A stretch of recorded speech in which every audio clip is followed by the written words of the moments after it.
Selamat menjalankan amanat konstitusi. Selamat bekerja untuk pemenang. Selamat bekerja menunaikan harapan rakyat. Baru saja kita mendengarkan putusan Mahkamah Konstitusi terkait hasil akhir Pilpres tahun 2024. Putusan ini sebetulnya tidak mengejutkan. Putusan hari ini mengkonfirmasi bahwa kita semua termasuk MK tak kuasa menghentikan laju pelemahan demokrasi di negeri kita tercinta. Sebagai catatan, kami sangat bangga dengan 3 hakim MK yang menyatakan dissenting opinion. Yang saya muliakan Profesor Saldi Isra, Profesor Eni Nurbaningsih, Profesor Arif Hidayat. Mereka adalah orang-orang yang mulia yang menjadi harapan bagi tegaknya konstitusi dan kembalinya marwah Mahkamah Konstitusi ke depan.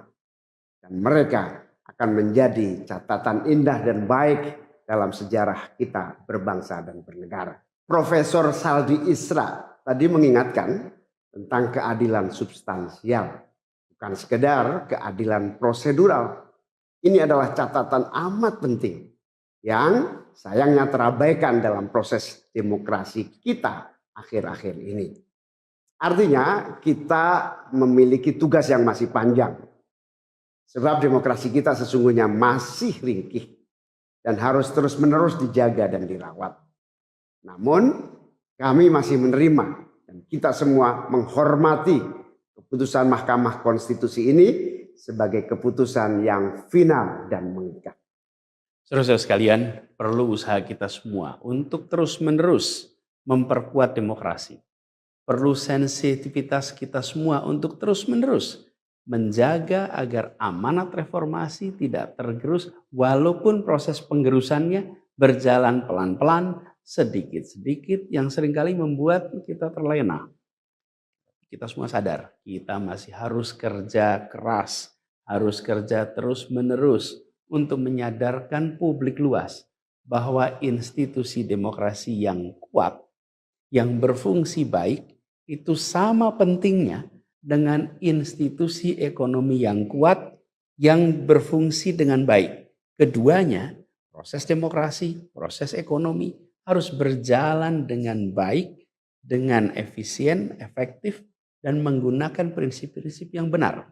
Oleh karena itu kita semua harus terus bekerja, harus terus merangkul dan memperkuat masyarakat. Agar dalam proses demokrasi masyarakat kita bisa kebal terhadap imbalan-imbalan iming-iming jangka pendek dan tahan terhadap ancaman-ancaman dan tidak ada lagi pihak-pihak yang melakukan itu pada masyarakat kita.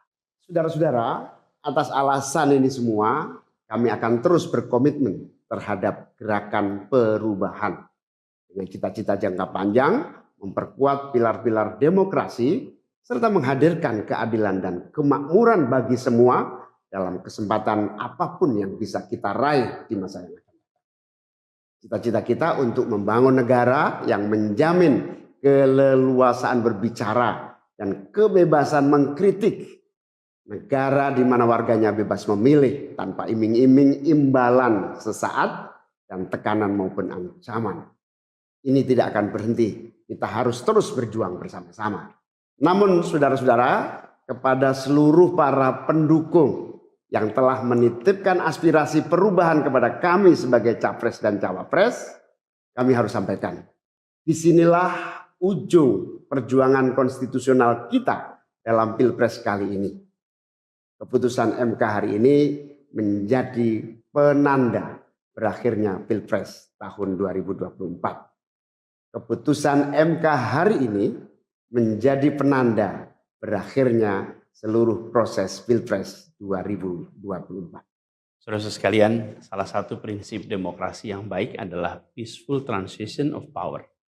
Perpindahan kewenangan yang berjalan dengan damai dari presiden petahana yang segera akan berakhir masa jabatannya kepada presiden terpilih.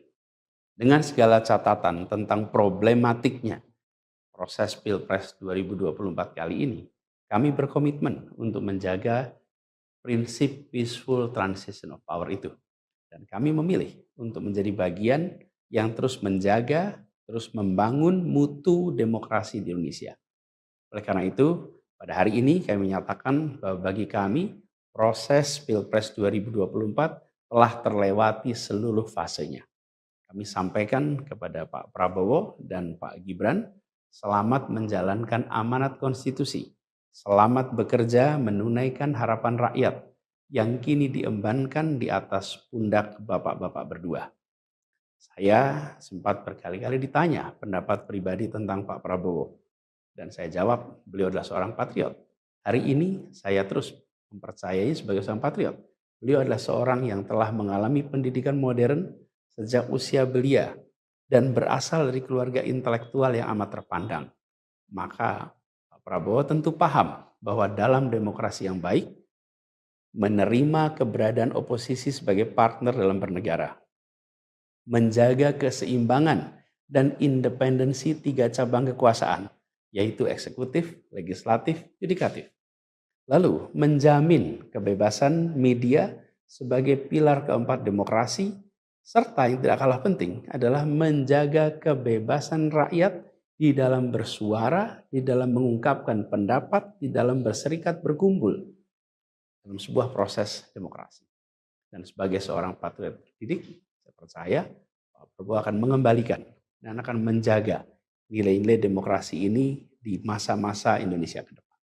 Saudara-saudara sekalian, dalam kesempatan ini izinkan kami menyampaikan rasa terima kasih sedalam-dalamnya kepada seluruh pihak yang telah membersamai perjuangan kami. Partai pengusung, Partai Nasdem, PKS, PKB, teman-teman Timnas Amin, teman-teman tim hukum nasional, seluruh teman-teman relawan, para ulama, para tokoh-tokoh agama, para pakar dan rekan-rekan media. Semua yang telah ikut berjuang bersama-sama mendukung perubahan. Mengorbankan banyak tenaga, pikiran dan harta demi memperjuangkan aspirasi perubahan. Saya ucapkan terima kasih. Juga pada anak-anak muda yang pada Pilpres kali ini memberi warna baru, membawa pesan optimisme, pesan kreativitas, pesan inovasi, pesan kebaruan. Terima kasih telah menjadikan Pilpres kali ini Pilpres yang menyenangkan, mencerahkan. Yang tidak kalah penting adalah mencerdaskan. Kampanye yang membuat kita mendapatkan perspektif baru tentang apa arah Indonesia ke depan. Dan itu kami berpesan kepada semua, melihat proses yang terjadi. Proses politik sering nampak kotor dan berujung pada kecewaan. Tapi jangan sampai itu semua membuat kita berputus asa pada proses politik.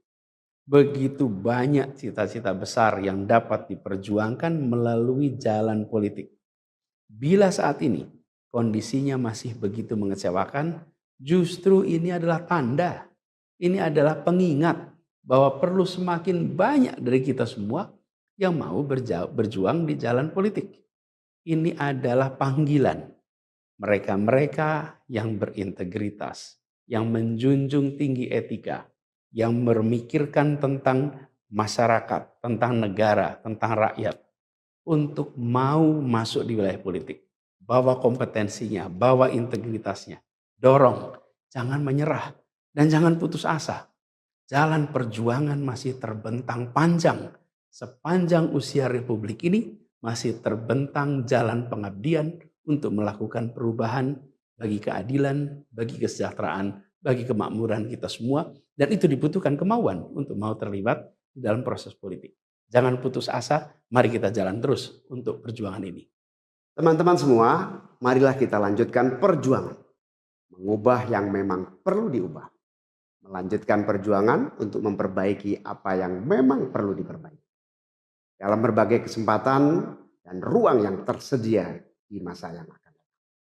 Insya Allah, saya dan Mas Anies akan terus membersamai teman-teman semua di dalam memperjuangkan kebaikan dan perbaikan menuju Indonesia yang adil dan makmur untuk semua. Tetap semangat, jaga stamina, perjuangan masih panjang. Izinkan kami menyampaikan terima kasih. Terima kasih kepada semua. Semoga Allah SWT merahmati negara Republik Indonesia dan melindungi kita semua. Yang pertama saya ingin menyampaikan terima kasih sama pendukung, partai pengusung, TPN ya, warga masyarakat dan tentu pada hakim. Hakim majelis saya apresiasi yang pertama menerima proses dari awal dan kemudian menyidangkan sampai kemudian tadi diputuskan dan ada dissentingnya. Yang menarik dalam catatan kami adalah dalam dissenting itu disampaikan bahwa eksepsi-eksepsi yang ada ditolak. Maka hakim akan mengadili. Hakim tidak hanya bicara kalkulator, lebih bicara substantif. Bahkan tadi Pak Arief sampai mengabulkan. Maka artinya nurani hakim punya ruang sendiri untuk bisa mengekspresikan dalam bentuk putusan. Dan saya kira ini adalah proses panjang yang harus kita hormati. Saya dan Pak Mahfud tinggal hari ini saja, akhir dari sebuah perjalanan. Maka apapun keputusannya kami sepakat dari awal untuk menerima, maka kami terima. Dan tentu kami mengucapkan selamat bekerja untuk pemenang dan mudah-mudahan PR bangsa ke depan bisa segera diselesaikan. Hari ini dolar menguat, rupiah jatuh. Hari ini ada perang ya yang bisa bertambah dengan titik depan yang makin banyak. Harga minyaknya naik, terus kemudian kebutuhan pangan mesti dicukupi. Saya kira itu PR yang jauh lebih penting untuk segera diselesaikan daripada sekedar kita berdebat yang tidak usai terkait dengan hasil ini. Itu kira-kira. Kenapa? Oh ya, kalau itu nanti ruang di parlemen. Politik. Ya. Kalau hukumnya kami ada di sini.